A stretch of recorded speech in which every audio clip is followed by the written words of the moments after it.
Então vamos lá, vamos abrir em Apocalipse, capítulo 19, né? Quem não abriu ainda.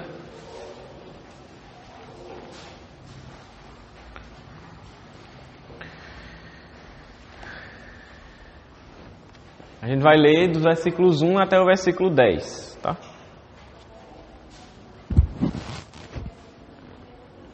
Diz assim, Apocalipse 19, do 1 ao 10.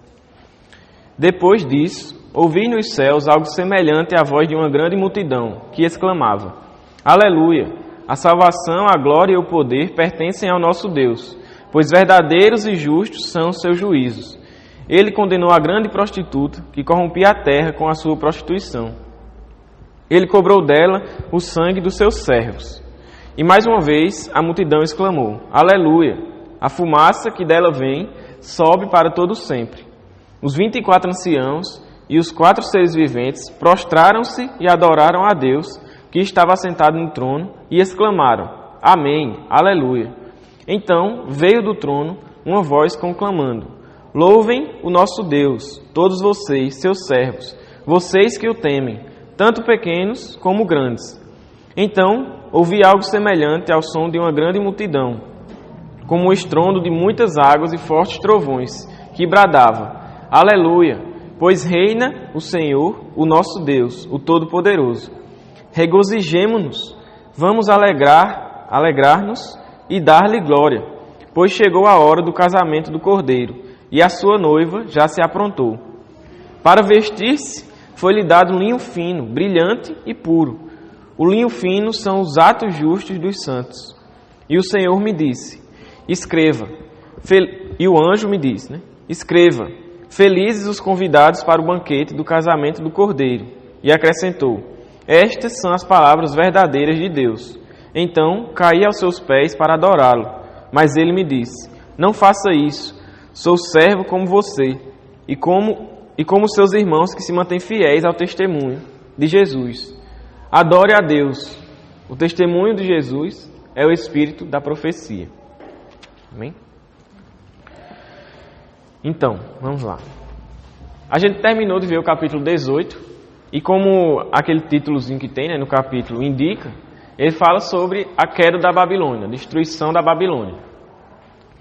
A Babilônia que ele está falando aqui não é a Babilônia, você já sabe, não é a Babilônia lá do Antigo Testamento, de Jeremias, mas essa Babilônia que ele chama aqui é o reino do Anticristo. Quando o Anticristo vier, que estabeleceu o seu reino de forma visível, vamos dizer assim. Porque João fala na primeira carta dele que o espírito do Anticristo já está por aí e que o mundo jaz do maligno. Então, meio que ele já está por aí, fazendo as coisas dele.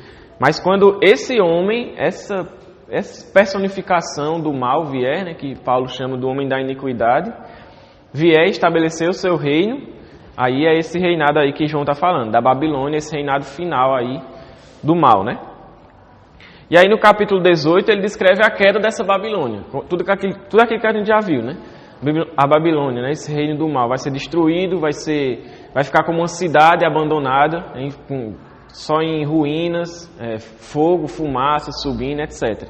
Toda aquela visão de uma cidade destruída que a gente viu no capítulo 18.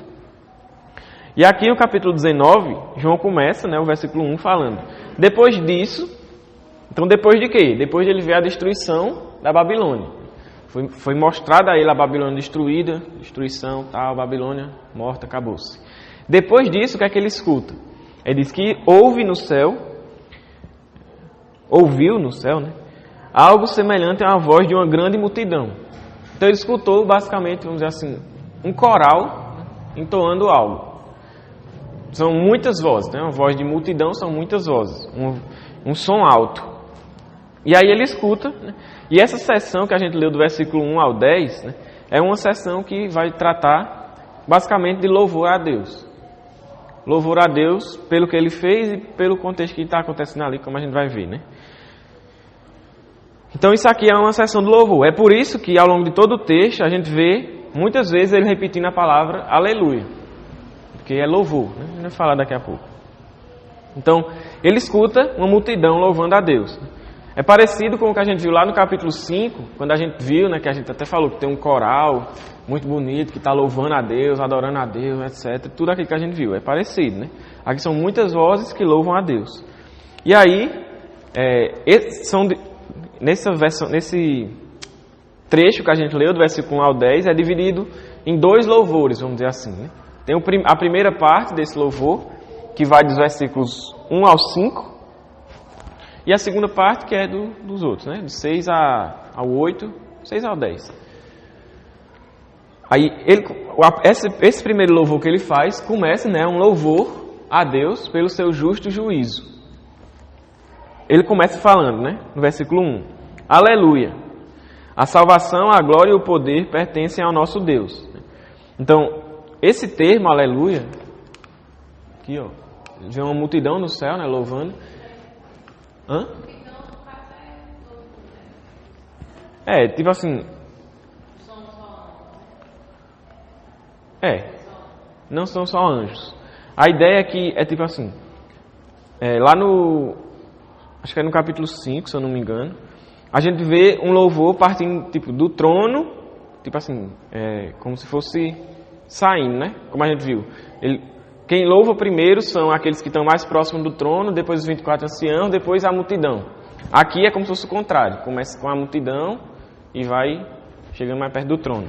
Tanto que no versículo 4 ele vai dizer que os 24 anciãos e os 4 seres viventes, né, que são os que estão mais próximos, aí eles entram em cena e falam, né? Mas primeiro é essa grande multidão, né, que está assim. Que aí essa grande multidão, ele não especifica quem é, mas deve ser os salvos, os santos, os crentes, a igreja, outros anjos também podem estar lá no meio, né? Então, é uma multidão, são muitas vozes louvando a Deus. E aí ele tem essa grande multidão louvando, e aí ele fala, né? Começa o louvor com aleluia, né? Aleluia é uma expressão que é do hebraico, que basicamente significa louvado seja Yahvé, né? Yahvé é o nome de Deus, vamos dizer assim, que Deus se revela a Moisés, né? Quando ele diz eu sou, é o eu sou lá, que no hebraico é Yahvé, né? Então, louvado seja Yahvé. Aleluia significa isso. Então, quando vocês agora estiverem no louvor, né, e estiver na unção e disser aleluia, já sabe que é isso que significa aleluia, tá? Então, você está dizendo louvado seja Deus, louvado seja o Senhor. E essa expressão, né, ela é muito usada na Bíblia e especialmente em alguns salmos, que são esses salmos aqui, o Salmo 113 até o Salmo 118, que são conhecidos, né, como salmos de aleluia, ou salmos aleluíticos, né, é assim que fala, pronto. Então, os salmos de aleluia. Por quê? Porque são salmos que têm essa palavra lá, aleluia, e é uma convocação ao louvor a Deus. Aleluia basicamente é isso, é uma convocação a louvar a Deus. É como se estivesse chamando a galera para louvar a Deus. Vamos louvar, louvado seja o Senhor, aleluia, entendeu? Então por isso que ele começa o hino, começa esse louvor, esse cântico com aleluia, né? Já convocando as pessoas a louvar, essa grande multidão a louvar. E aí ele fala aleluia e continua, a salvação, a glória e o poder pertencem ao nosso Deus. Então, ele começa louvando a Deus, em primeiro lugar, pela salvação que ele concedeu. Por quê? Porque sem a salvação dada por Deus, que ele diz, a salvação pertence a Deus, então ele está reconhecendo que a salvação vem da parte de Deus, foi pela graça de Deus que eles foram salvos e estão ali naquela multidão adorando a Ele. Então, por isso que ele começa falando, a salvação pertence a Deus. Como se eles estivessem dizendo assim, né? O entendimento é como se eles estivessem dizendo, louvemos a Deus porque Ele nos salvou e nos permitiu estar aqui louvando a Ele. A salvação pertence ao nosso Deus. Aí ele continua falando, né? A glória e o poder também pertencem a Deus. Né? Glória, porque glória e poder, né, são termos não sinônimos, mas vamos dizer assim, que indicam a mesma coisa. Né? A majestade, a grandiosidade de Deus, a soberania de Deus, a onipotência de Deus. Né? Então é isso que ele quer louvar aqui. Ele primeiro louva a Deus pela salvação que é concedida. A salvação pertence a Deus e foi dada, vamos dizer assim, a nós, que estamos louvando a Ele. E todo o poder e glória pertence a Ele também. E aí, por que ele fala isso? Né? Principalmente essa questão de todo o poder e também de salvação. Né? Porque justamente o que ele vai falar agora, que é o tema principal desse esse cântico que ele faz aqui dos versículos 1 ao 5, é sobre o juízo de Deus. Então, é como se ele estivesse dizendo, se nós não estamos sendo julgados por Deus, se o juízo de Deus não está caindo sobre nós, é porque a salvação que pertence a Ele veio para nós. Então, a salvação pertence a Deus, Ele nos salvou desse juízo. E também a glória e poder pertencem a Ele para executar esse juízo de forma justa. Então é isso que ele vai louvar, é isso que esse louvor indica, né? E aí ele vai louvar, e é muito parecido com Apocalipse 16, versículos 5 ao 7. Para quem não lembra, vamos lá para Apocalipse 16, versículos 5 ao 7. Aqui nesse texto, João já está vendo Deus derramando as taças da sua ira, né? Ou seja, o juízo de Deus sendo derramado sobre os ímpios, que não se arrependeram, que não creram nele. Então Deus está derramando as taças da sua ira. Aí quando é derramada a terceira taça, antes de ir para a quarta, aí tem esse louvor, né, que é feito por um anjo, por parte de um anjo, que ele diz, a partir do versículo 5, alguém poderia ler aí, por favor?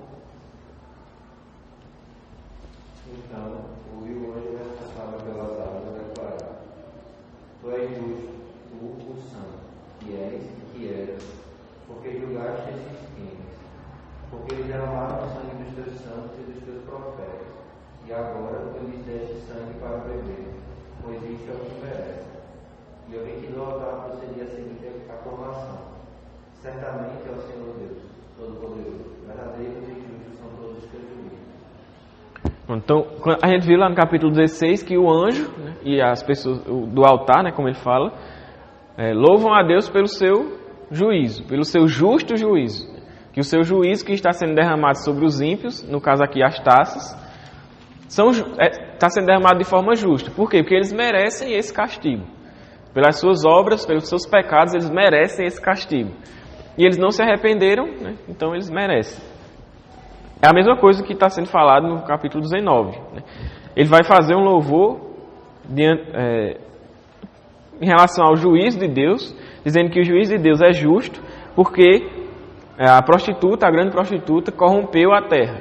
Pelos seus pecados, ela merece aquele juízo. Então essa é a ideia. E você vê que lá no capítulo 16, ele também relaciona a onipotência de Deus com a sua justiça, vamos dizer assim, né? Que ele diz, justos são os seus juízos todo-poderosos, né? Chama Deus de todo-poderoso. Então para você ver que o juízo de Deus e a sua justiça está relacionada com a sua onipotência. Porque é por esse seu poder que ele vai julgar essas pessoas. Né? É como tem aquele versículo, né? Agora não sei se é um versículo ou se foi alguém que falou, mas fala assim, terrível coisa é cair nas mãos de Deus irado, né? Alguma coisa assim.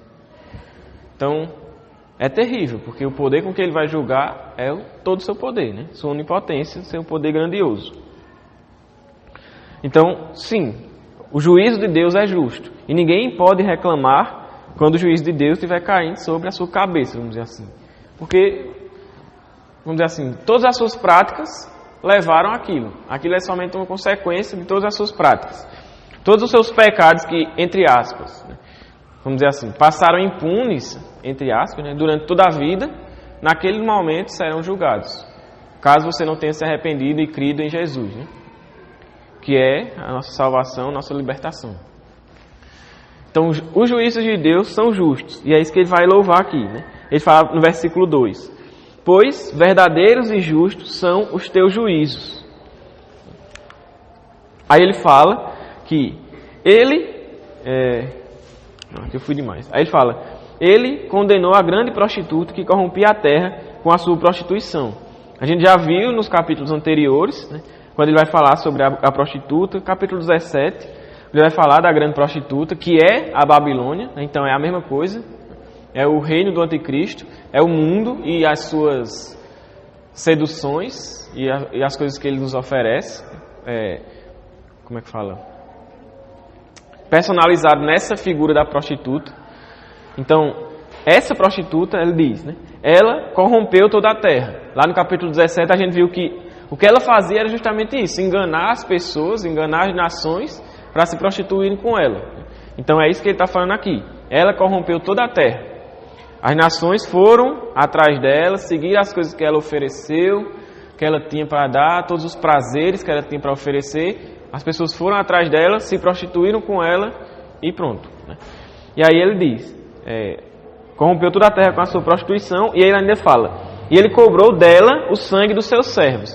Também é algo que ele falou nos capítulos anteriores, que a grande prostituta, além de enganar as nações para se prostituírem com ela, e essa prostituição é tudo aquilo que a gente já falou, tanto em relação à idolatria, como em relação à impureza sexual mesmo, como em relação a pecado de forma geral. Aí ele também fala, né, que além dessa questão dessa corrupção, né, dessa prostituição que cometeram com essa prostituta, ela também derramou o sangue dos santos. Ou seja, ela perseguiu a igreja. Ela matou cristãos, perseguiu a igreja de forma geral. E aí, o que ele fala aqui no versículo 2 é que será cobrado dela justamente isso, o sangue dos santos. Como eu falei, as suas obras más, que aparentemente, no tempo presente, fica impune, vai ser tudo cobrado quando Deus vier para julgar. Quando Deus vier para destruir a Babilônia de forma final, tudo isso será cobrado. É aquilo que a gente leu no capítulo 18, no versículo 5, quando diz que os pecados da Babilônia se acumularam até o céu. É como se os pecados dela fossem amontoados um em cima do outro, e chegando o momento do juízo de Deus, está lá o monte de pecados, e todos aqueles pecados que se amontoaram e chegaram até o céu serão julgados. Nenhum deles vai passar impune, vai passar, né, sem ser julgado. Todos serão julgados. É por isso que a gente vê a graça de Deus, né? Porque nós, como Paulo fala, outrora, éramos filhos da desobediência, filhos da ira. A gente estava nesse bolo aí, do mundo e de se prostituir com a prostituta, com a grande prostituta. Só que pela graça de Deus a gente foi tirado de lá. Fomos tirados do reino das trevas, colocados no Filho, no reino de Cristo, no reino do Filho. Isso é a graça de Deus, porque não fomos nós que saímos de lá por consciência própria, assim, aqui está ruim, vou sair. Não, Deus que nos tirou de lá. Senão a gente estava aqui no bolo para receber esse juízo, esse justo juízo que vem por causa, mediante a onipotência de Deus, né? Então, é como a gente falou ontem, a gente tem motivos de sobra para adorar a Deus, para viver para Ele, porque olha o que Ele fez por nós, né? Aí, continuando, ele vai falar, no versículo 3, né, ele diz, e mais uma vez a multidão exclamou, aleluia. Lembrando, quando ele fala aleluia, é uma convocação ao louvor, né? Então ele está dando continuidade a esse louvor. Então quer dizer que o louvor não para no versículo 2, continua, né? Aleluia. Continua louvando aí, galera.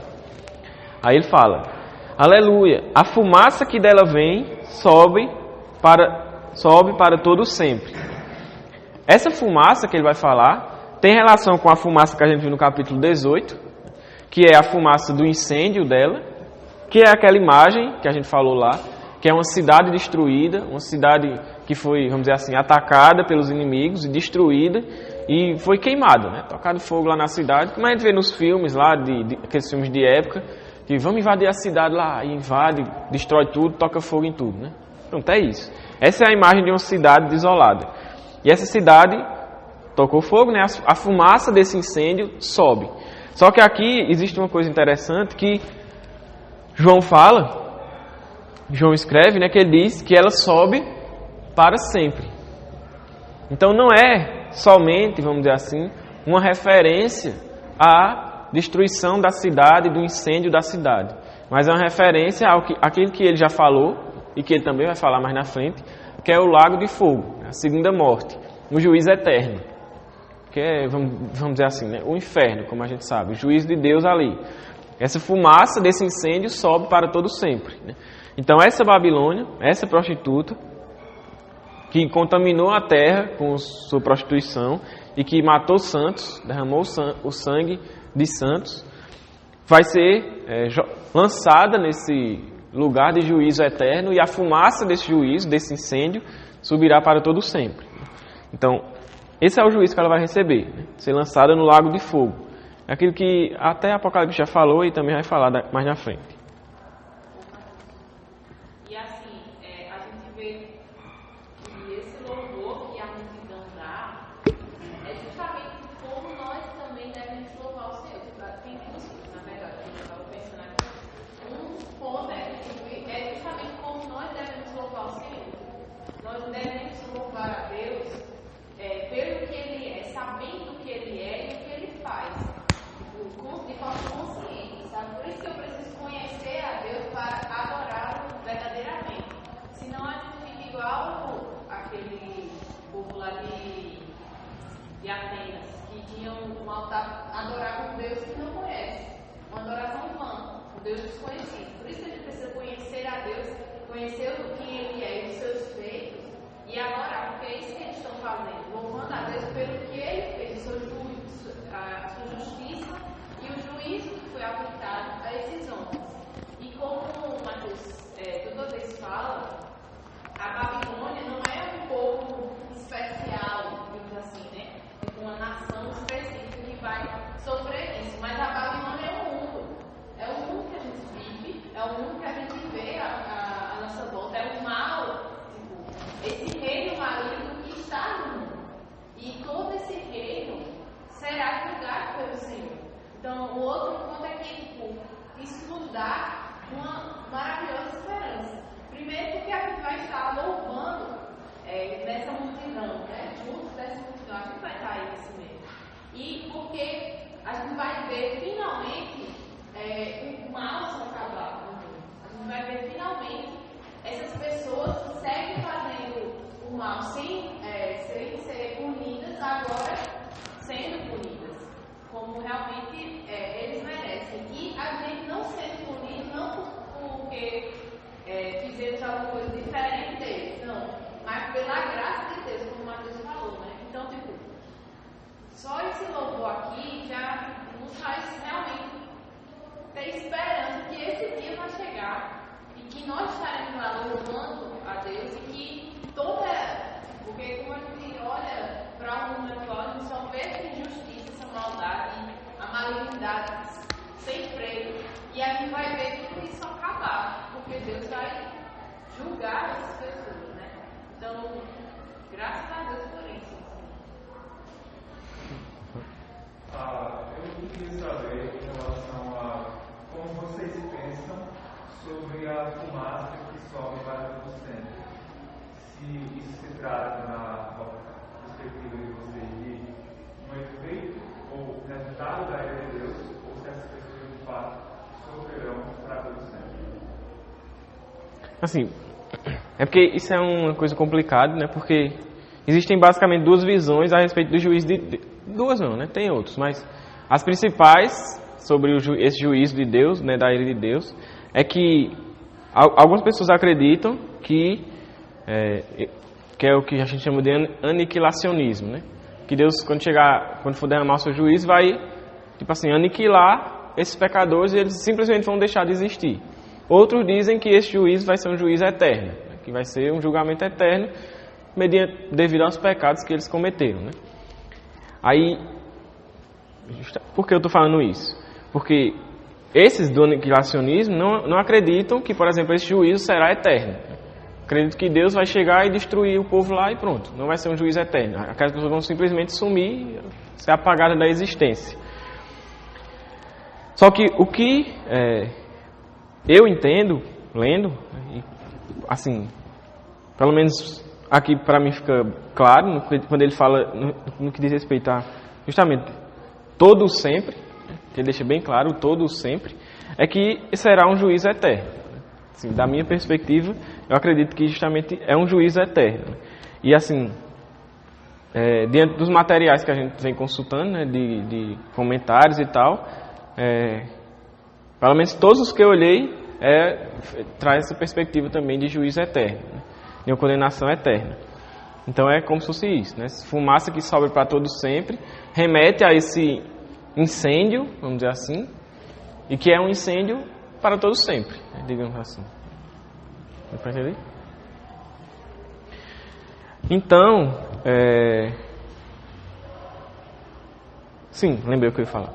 Então, é semelhante àquilo que a gente viu no capítulo 18. Né? Esse louvor aqui, né, não é um louvor, como a gente falou semana passada, né, uma coisa sádica. Você está feliz por ver o sofrimento do outro. Você está feliz por estar vendo o povo lá sofrendo e pegando fogo. Não é esse sentido. É o que a gente falou semana passada. O louvor aqui é na perspectiva de louvar a justiça de Deus. Não se alegrar pela morte dos ímpios. Mas um louvor porque a justiça de Deus está sendo finalmente não, né? Mas está sendo vindicada, está sendo exercida. A gente, como a Hortência falou, a gente vive num mundo tão injusto. É injustiça por todo canto, todas as esferas da sociedade tem injustiça, corrupção, a gente vê injustiça em todo canto.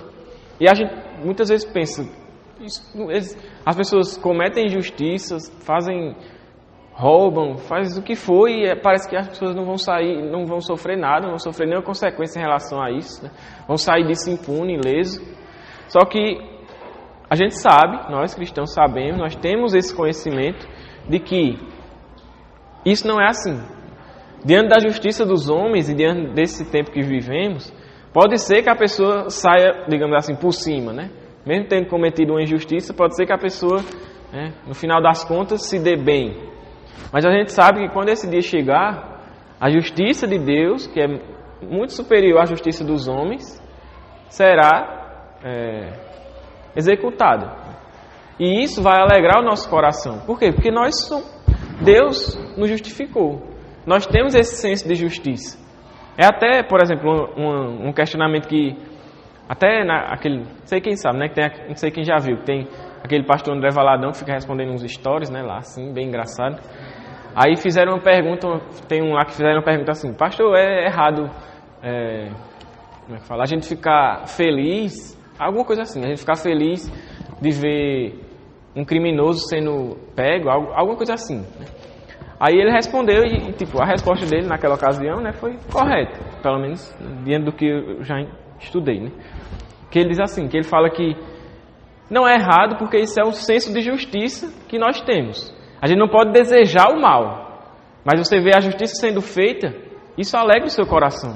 Por quê? Porque nós somos justos, por causa da graça de Deus, obviamente, né? Não por nós mesmos. Então, quando a gente vê a justiça de Deus sendo executada, a justiça justa, plenamente justa, isso vai alegrar o nosso coração. E nós vamos louvar a Deus por isso. Então, esse é o entendimento do louvor. Como eu falei, não é uma coisa sádica de se alegrar pelo sofrimento dos outros, mas é um louvor à justiça de Deus. E o próprio Jesus prometeu isso no 35, quando quando ele fala de bem-aventurados que têm consciência de justiça, porque eles serão paz.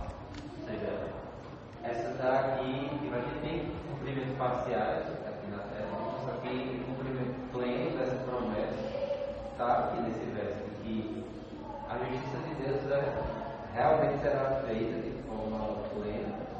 E isso aqui é o louvor que tipo, sai dessa fartura, né, da justiça.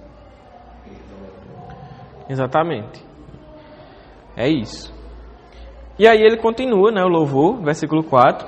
Ele vai dizer, como eu falei, vem assim, de uma esfera maior, né, da multidão, e aí vai para mais próximo do trono, agora os 24 anciãos e os 4 seres viventes que estão lá ao redor do trono, que a gente viu lá no capítulo 4 e 5.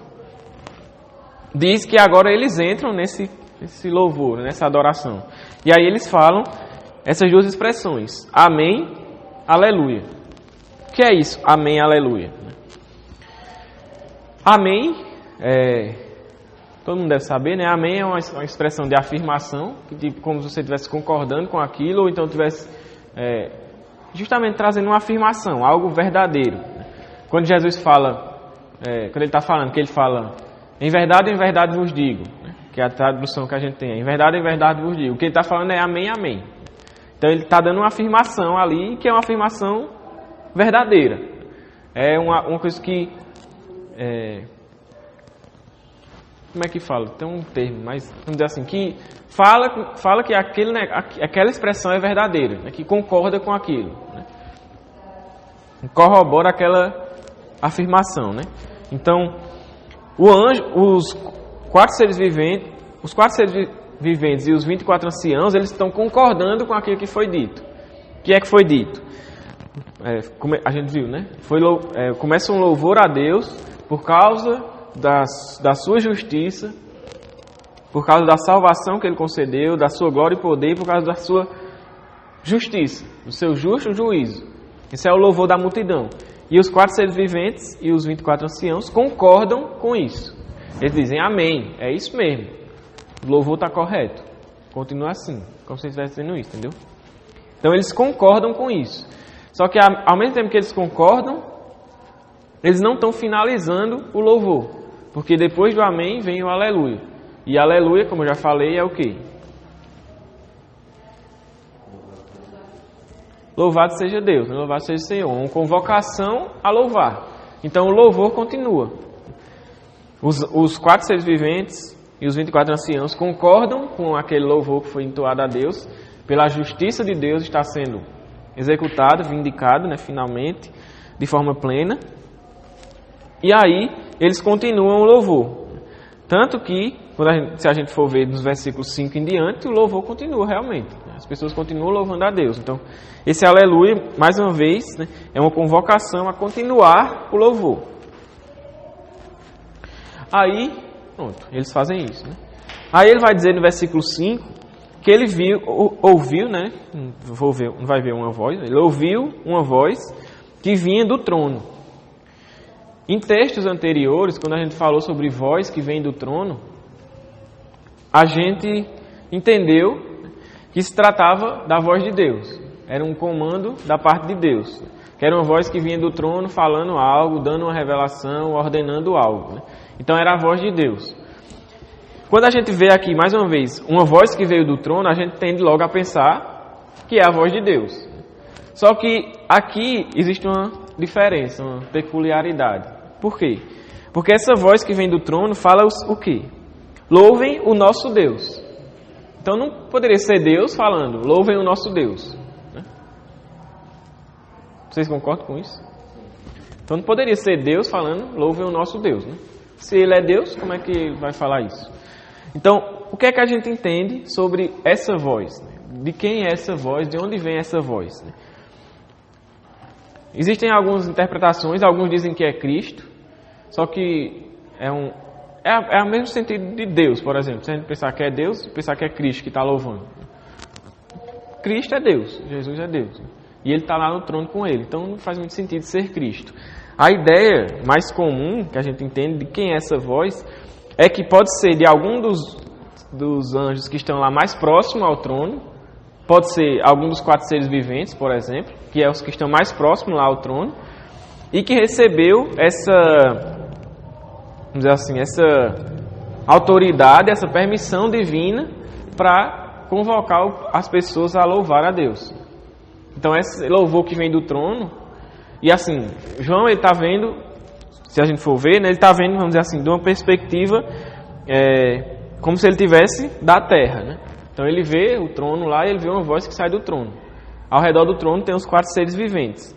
Então a ideia que a gente entende e que parece fazer mais sentido é que essa voz que vem do trono é de algum desses, pode ser algum dos quatro seres viventes, né? Porque eles são os que estão mais próximos do trono. Como eu falei, não faz muito sentido ser Deus, porque ele diz, louvem ao nosso Deus. Como é que Deus ia dizer, louvem ao nosso Deus? Né? Se ele tivesse dito, louvem a Deus, ou louvem a mim. Mas essa partícula, nosso, né, como é o nome que fala disso? Esse pronome nosso, por causa desse pronome, não faz sentido atribuir essa frase a Deus. Deu para entender isso aí? Então, provavelmente é de algum anjo que recebeu essa autoridade divina para convocar as pessoas à adoração. E aí o louvor continua, né? A adoração continua. O cântico da galera lá continua. E aí ele chama, né, as pessoas a louvarem. Ele diz, louvem o nosso Deus, todos vocês, os seus servos, vocês que o temem, tanto pequenos como grandes. Então ele está convocando todos aqueles que servem a Deus, tanto pequenos como grandes, seja, vamos dizer assim, não que exista, como é que eu posso dizer? Não é nem isso, é tipo assim, não que exista, vamos dizer assim, uma glória maior para aqueles servos que são grandes, né? Todos são servos, e como Jesus fala, mesmo que a gente faça tudo aqui, a gente venha servir a Deus, no final das contas a gente vai chegar diante de Deus e Ele vai dizer, como é que ele fala? Não sei se é servo inútil, mas é alguma coisa assim. Você só, parafraseando, né? Você só fez o que lhe foi ordenado. Então, tipo, a gente não merece glória e mérito por a gente servir a Deus. A gente serve porque nós amamos a Ele, como a gente falou ontem, porque a gente se submete a Ele, Ele é o nosso Senhor, então nós somos seus servos. Isso é algo natural, é uma relação natural. Então, como servos de Deus, aí ele fala, tanto grandes como pequenos, essa questão de grande e pequeno diz respeito, como eu falei, não à glória do servo, mas acredito que a atribuição do servo. É assim como o pastor falou da parábola dos talentos, né? Então, é justamente isso. Que tem aqueles que recebem mais talentos, 5 talentos, né, e tal, porque eles recebem de acordo com a sua capacidade. Então, é assim no reino de Deus, né? Ele dá a oportunidade de servir de acordo com a capacidade que ele... Barganha? Sim, galardão. Não, aqui no caso não, né? Aqui não está falando de galardão não.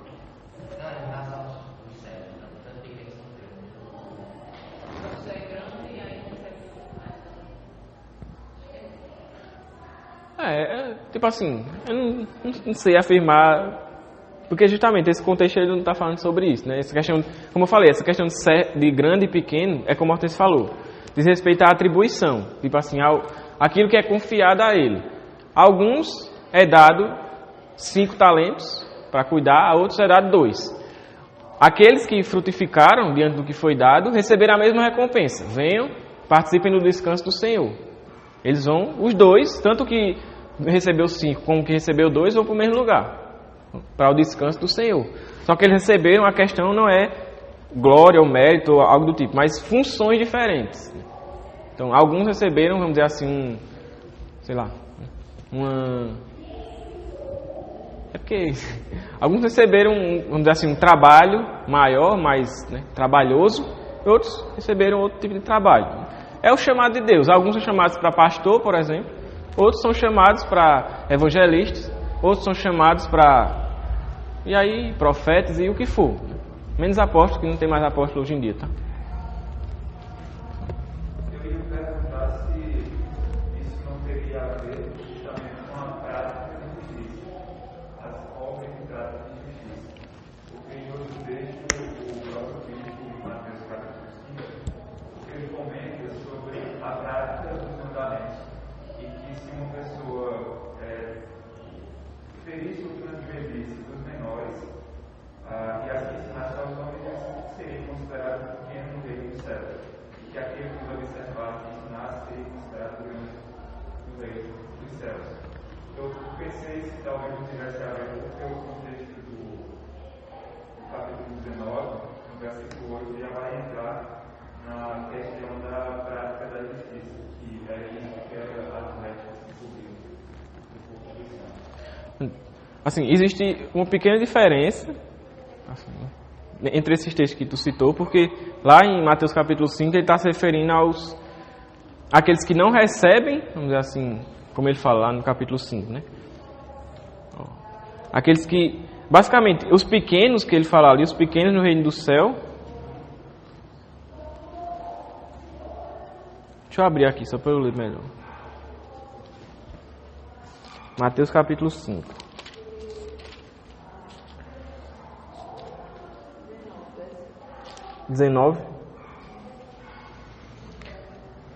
Aí ele fala, né?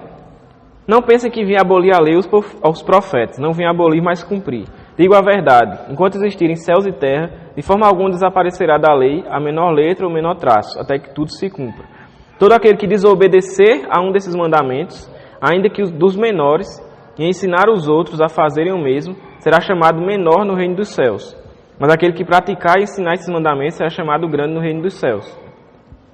Aí ele diz: pois eu digo que, se a justiça de vocês não for muito superior à justiça dos fariseus e mestres da lei, de modo nenhum entrarão no reino dos céus.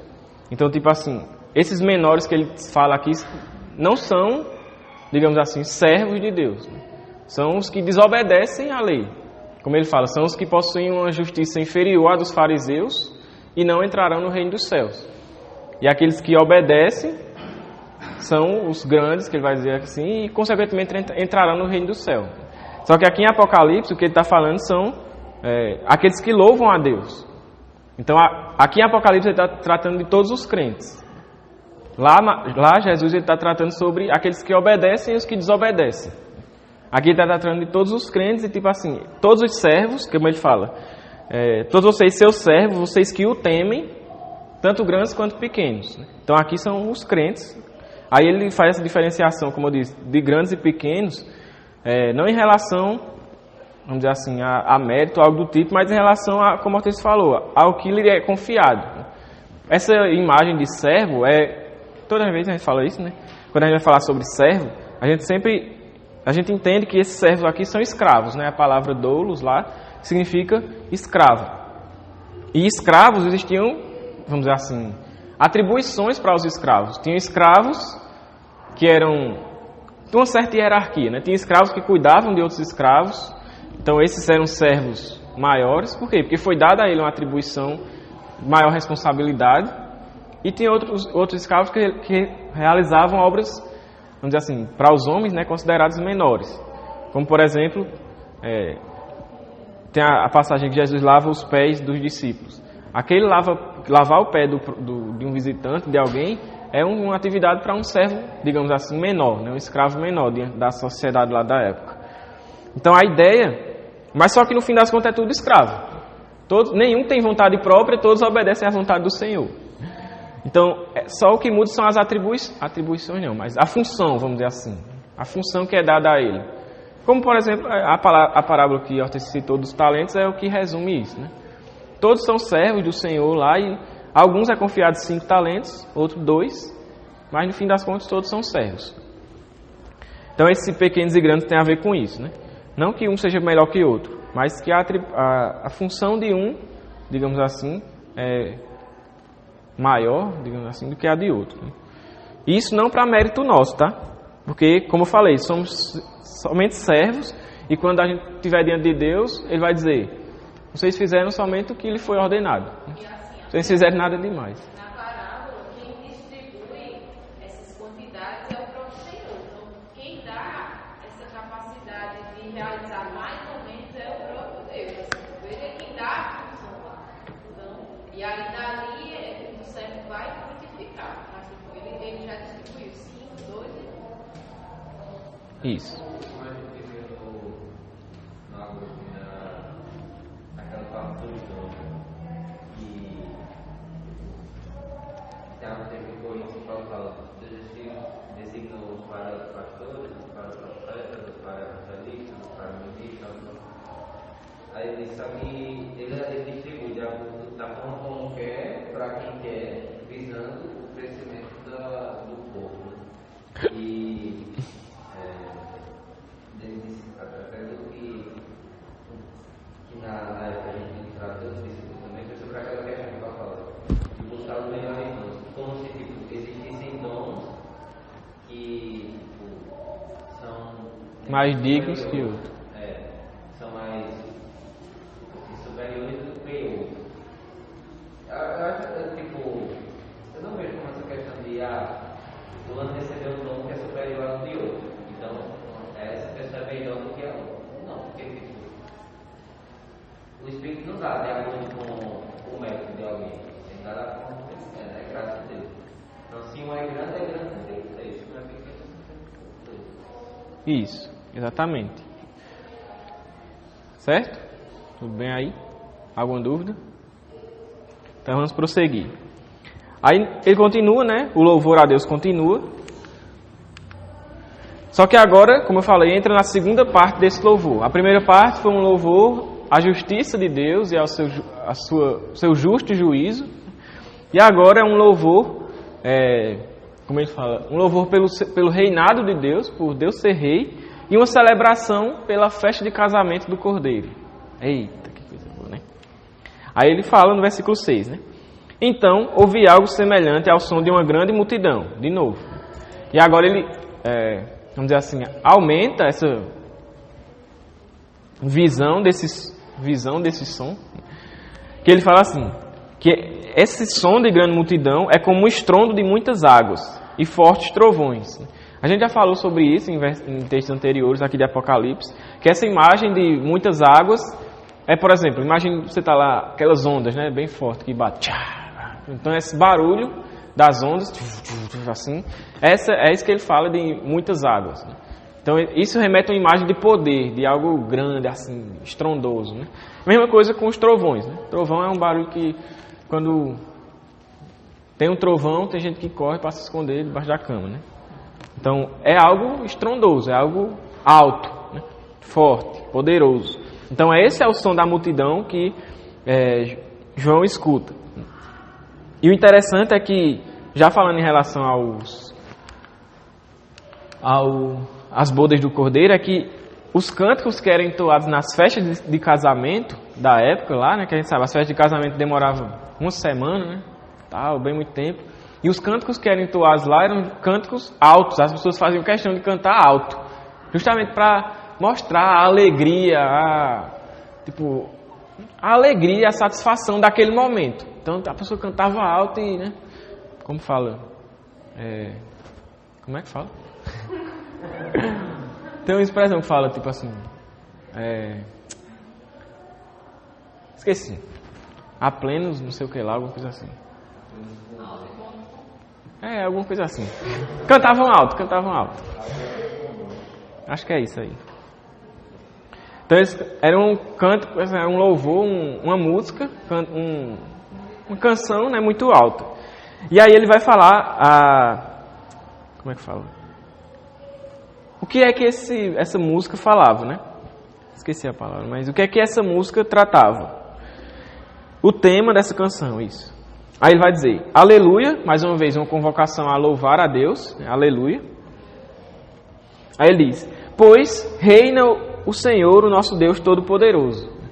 Então ele começa esse canto falando sobre Deus, né, como rei, o rei. E aí ele fala, né? E isso é muito semelhante, por exemplo, ao que é falado quando a 7ª trombeta é tocada. Lá em Apocalipse, capítulo 11, versículo 15 ao 18. Alguém pode ler, por favor?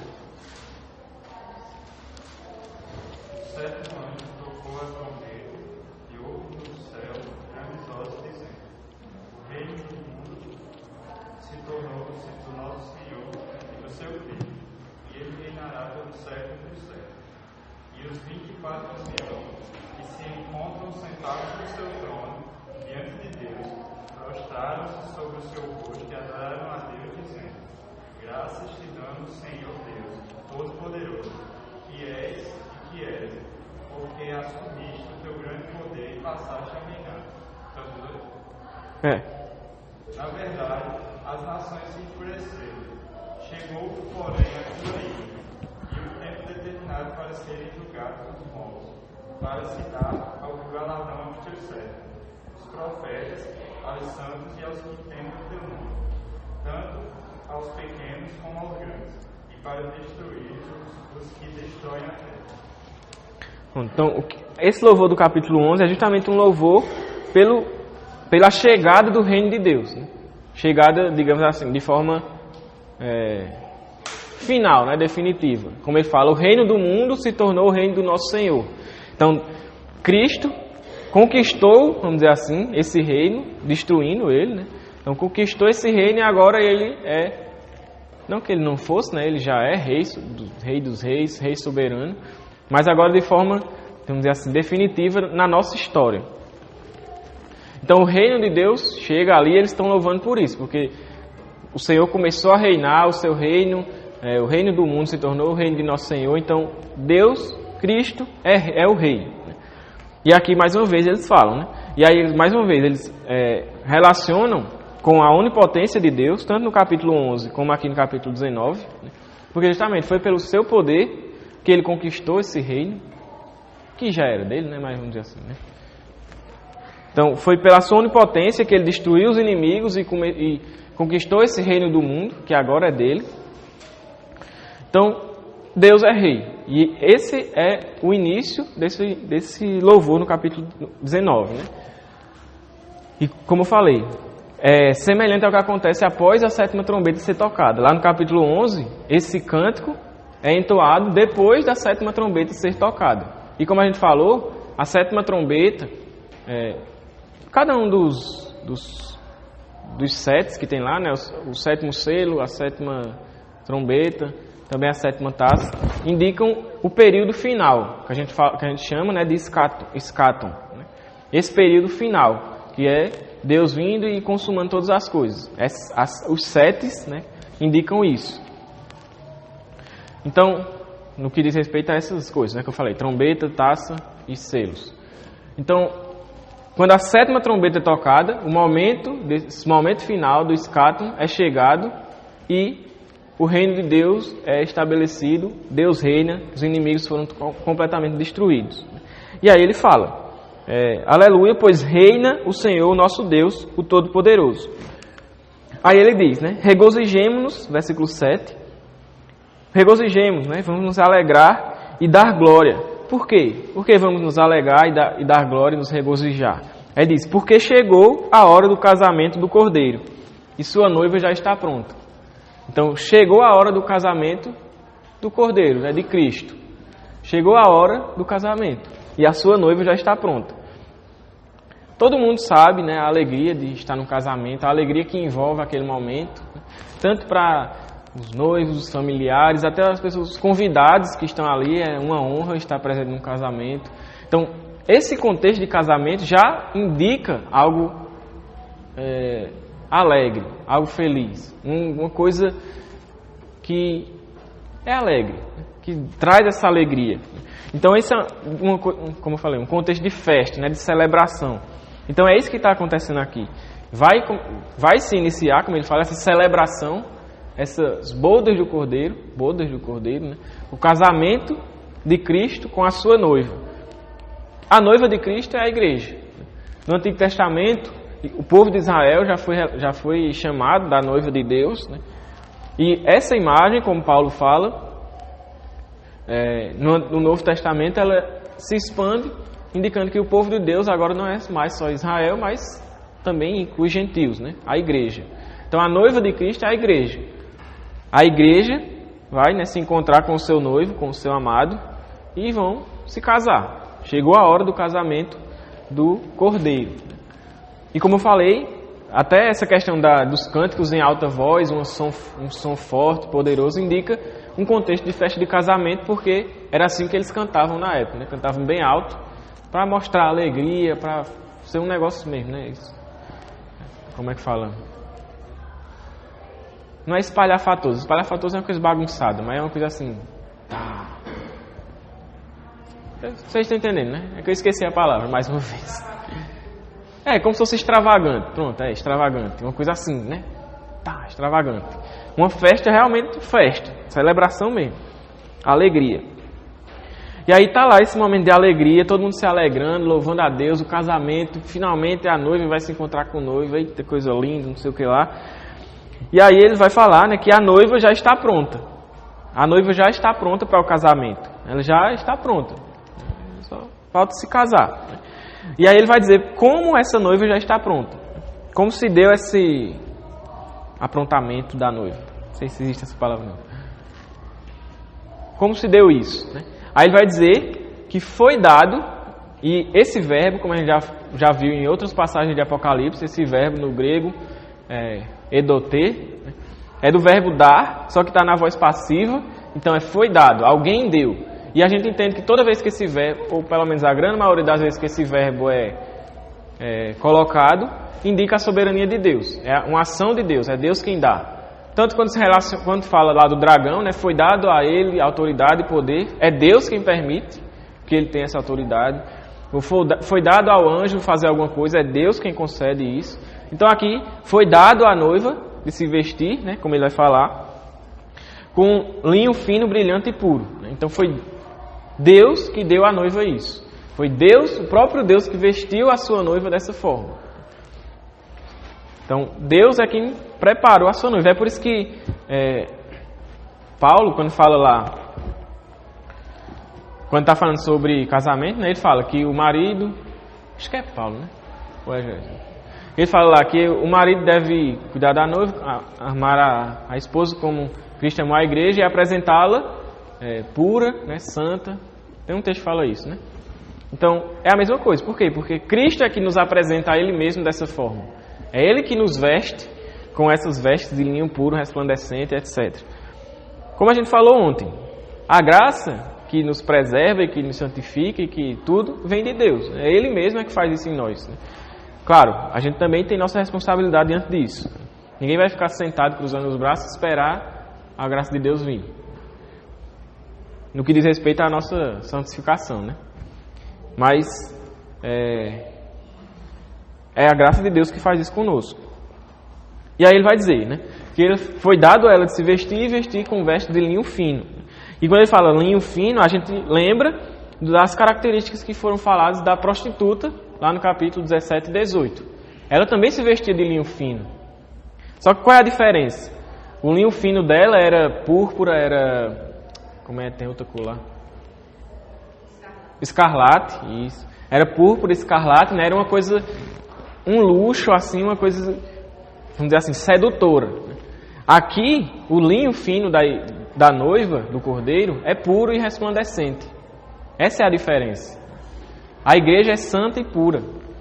A igreja é tornada santa e pura pelo próprio Deus. Então, a igreja...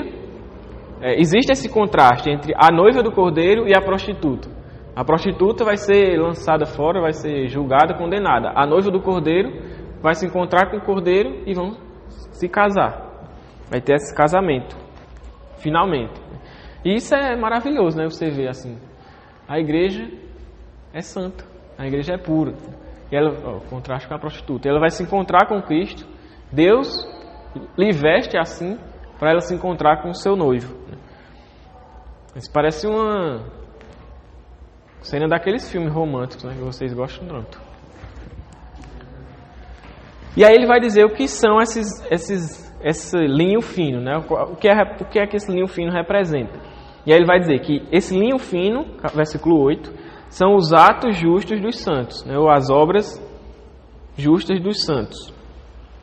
E aí a gente pode se perguntar, né? Então quer dizer, pode surgir esse questionamento, né? Em relação a, vamos dizer, a noiva está ali pelas suas obras justas, foi pelas suas obras justas que ela chegou até ali e se encontrou com seu noivo, mas a gente já entendeu que não, porque quem foi que vestiu ela assim? Foi dado a ela se vestir assim. Lembrem, o verbo está na voz passiva. Não foi ela que se vestiu, alguém vestiu ela dessa forma, com essas obras justas. E outra coisa que enfatiza essa ideia é que ele fala, são os atos justos de quem? Dos santos. Então, essa construção da frase indica que são os santos que realizam atos justos. Antes de realizar atos justos, eles são santos. E quem é que são santos? Os crentes. Né? Eu quero perguntar nesse sentido mesmo, falou. Você acha que existe alguma incompatibilidade entre a doutrina da imputação e essa descrição que é dada nesse texto de Apocalipse? Porque, nesse caso, é dito que é Deus quem dá as vestes. Isso é falado no capítulo 6 também. Mas, ao mesmo tempo, é dito que essas vestes, ou melhor, o início das vestes, é o ato justo dos santos. Eu pergunto se tu acha que existe alguma compatibilidade, porque no caso da imputação a gente recebe os méritos de Cristo. E não seria possível que nada nosso estivesse incluso nesses méritos. Quando o texto escreve que essas obras são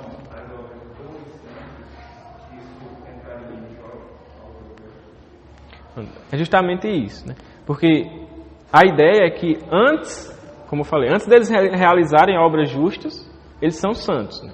Tipo, o texto já chama eles de santos e diz que essas obras justas é como se fossem consequência disso que eles são, santos. Então, aqui, essas obras justas que eles vão fazer aqui é aquilo que Paulo fala lá em Efésios capítulo 2. Né? Vocês são salvos pela graça, mediante a fé. Isso não vem de vós, não vem por obras, para que ninguém se glorie. Aí ele diz, acho que é versículo 10, né? Vocês foram salvos, alguma coisa assim, aí ele diz, e para realizar as obras que foram preparadas de antemão. Então essas obras que ele vai falar ali são obras de santificação. São essas obras justas aqui. Então essas obras justas é justamente isso. É essa questão de santificação. Então, tipo, pelo meu ver, né, e pelos livros que eu estudei, não entra em choque com a questão da imputação justamente por isso. Porque o mérito de Cristo nos alcança, nós somos salvos pela graça, e aí isso é o que nos faz ser chamados de santos, vamos dizer assim. Não santos no sentido de santificados, mas santos de separado, que é os santos das obras justas, né? Isso que nos faz ser chamados de santos e agora poder realizar obras justas. Então é isso. E assim, a noiva, como ele fala, né, que a noiva ela se ataviou, né, ela se enfeitou e foi dado a ela vestir-se dessa roupa, né, essa vestilinho fino e resplandecente. Então, tipo, é exatamente a explicação dessa doutrina da imputação, porque a noiva já é santa porque Deus chamou, né? Porque Deus separou ela. E aí, além dele chamar, separar, salvar, ele dá as boas obras, que é justamente o texto lá de Efésios, né? Que ele fala que criados para as boas obras nos faz Deus de antemão preparou. Então, essas boas obras é aquilo que nós nos enfeitamos, digamos assim. Porque nós primeiro somos separados, somos chamados a ser santos, e aí nós nos enfeitamos com essas boas obras que apresentaremos também diante de Deus, né? Só que até as boas obras também foi dado pelo próprio Deus, como ele diz aqui e como ele diz em Efésios. Então a gente sabe que somos salvos pela graça para as boas obras. Essa é a obra da salvação. Isso. E tipo, na passagem de Colossenses, Paulo fala da questão de despir do velho homem, se vestir do novo. E que no novo, como ele vai dizer, as obras do novo homem, né, são exatamente esses atos de justiça que está incluso aqui. E, tipo, como você disse, Deus, a noiva, ela já é noiva antes de se vestir. Ela já está lá, ela é noiva. Só que os atos de justiça vêm para vestir, que é essa questão de novo homem. Ou seja, ela primeiro se torna noiva para poder ser vestida. Então, ela primeiro como você falou, preparada, né, santa. Aí depois é dada a ela os atos de justiça, o ensina o novo homem, né? A nova mulher. Isso. Exatamente. Uma pergunta rápida, que comentou sobre o verbo da voz passiva, né? O verbo vestir, ele também está na voz passiva? Deixa eu ver aqui. Peraí. Eu acredito que não. Deixa eu ver aqui.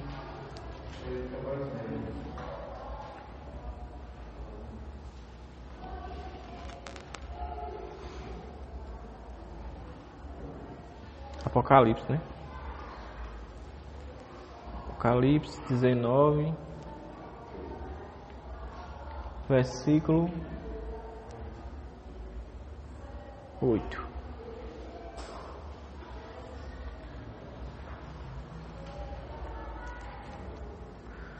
E foi dado a ela, está na voz médio.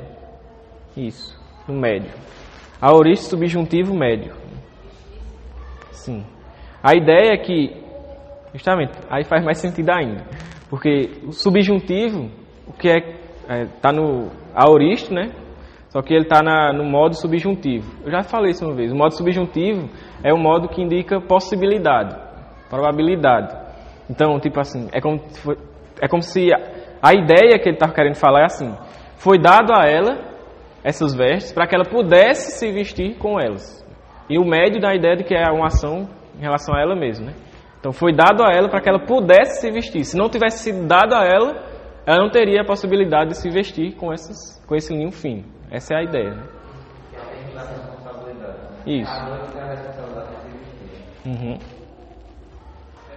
Nessa pegada que eu ia também a pergunta, eu fui falar do texto de Efésios 2:10, que diz que a obra e o irmão preparado para nós. Aí eu queria saber o que vocês pensam em relação a essas obras. Se o cristão, ele inevitavelmente fará essas obras, ou se é possível que em algum momento ele desiste de praticar essas obras. Acho que entra nessa pergunta o fato de ver que isso está na voz média. É porque assim, tipo, é aquela questão, né? É aquilo que Paulo fala. O bem que eu quero, o bem que habita em mim, eu não faço. E o mal que eu não quero, às vezes eu faço. É o velho homem que ainda habita em nós, que às vezes nos impede de fazer essas obras justas e nos leva a cometer ainda pecados que infelizmente ainda nós temos, né? Então assim, eu acredito que é possível às vezes você pecar, não realizar obras justas, como tu falou. Não é, tipo assim, inevitavelmente você vai fazer, mas nós crentes que temos o Espírito Santo, quando pecamos, somos tocados pelo Espírito Santo e nos arrependemos. Essa é a diferença. Tipo, por mais que a gente não faça uma obra justa, aquilo nos incomoda e nos... É a questão de prática, né? Isso. A prática do pecado não habita mais em nós. Então, tipo, a prática da justiça é o que habita em nós.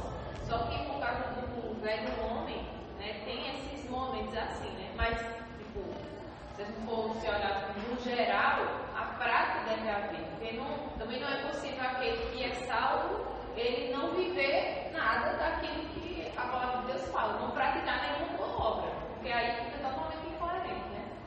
Mas a gente sabe que por causa da... A gente não pode também dizer sempre vai fazer, porque é muita utopia, né? Isso. O ideal é que fosse, né? Assim, natural, inevitável, que tudo que a gente fizesse fosse boas obras. Exatamente. A gente também não pode se acomodar e achar que está de boa, né? Pelo contrário, a gente tem que, cada vez mais, como o Lucas falou, se despir do velho homem e se revestir do novo. E isso, como Paulo fala, é um combate, é uma luta. Como ele fala a Timóteo, combati o bom combate. Tá? Então isso não é fácil, digamos assim. Mas também não é impossível. Nós temos os meios de graça e o Espírito Santo para nos auxiliar nesse processo. Beleza? Então, continuando, para a gente terminar, ele fala no versículo 9, né, que aí o anjo como é que diz? Se direciona a ele, a João, e diz, escreva, ele fala, escreva isso. Felizes os convidados para o banquete do casamento do Cordeiro. E acrescentou, estas são as palavras verdadeiras de Deus. E aí ele está dizendo, para que João escreva justamente essa sentença, né, que felizes são os convidados. Aqueles que estão naquela festa são felizes, porque aquela festa é um lugar de felicidade e alegria. Então, quem está lá, meu amigo, está feliz. Quem não está lá, está triste. Mas quem está lá, está feliz. E aí, é interessante porque, ao mesmo tempo que nós, a igreja, somos a noiva, nós também somos os convidados. Essas imagens que tem, né, assim, né? Como tipo Cristo. Cristo, ao mesmo tempo que ele é o sacrifício, ele é o sacerdote, né, que oferece o sacrifício. Então, essas imagens que tem assim, isso mostra, vamos dizer assim, como realmente felizes são os que estão lá. Porque eles são convidados pela graça de Deus e participam daquela felicidade, daquela alegria de estar na presença de Deus e de louvar a Deus. Então, isso realmente é felicidade. Isso aqui é bem-aventurança, né? Acho que tem outras traduções que traduzem como bem-aventurados. Então é bem-aventurança, é aquilo que, por exemplo, Jesus ensina lá em Mateus 5. Né? Bem-aventurados, mais que felizes, é uma felicidade que excede tudo. Né?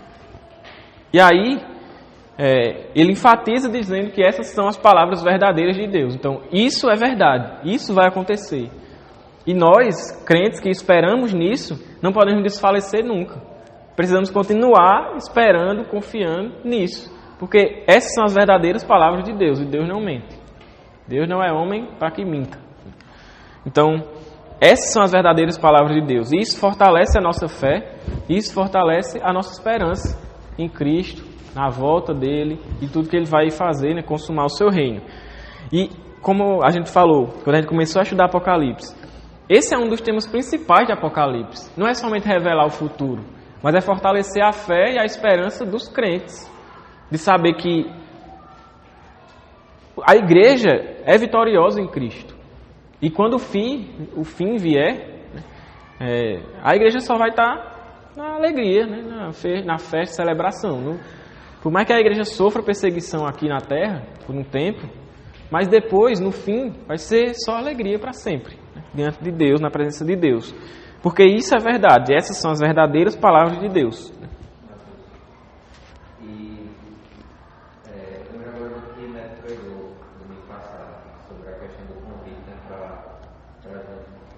E aí esse texto ficou na minha cabeça, né? Aí no comentário que é bem interessante, porque ele disse que naquela época, tipo, se você for chamado de um casamento e você não tivesse condição de, como aquele estava lá no casamento, só não estava com as roupas adequadas.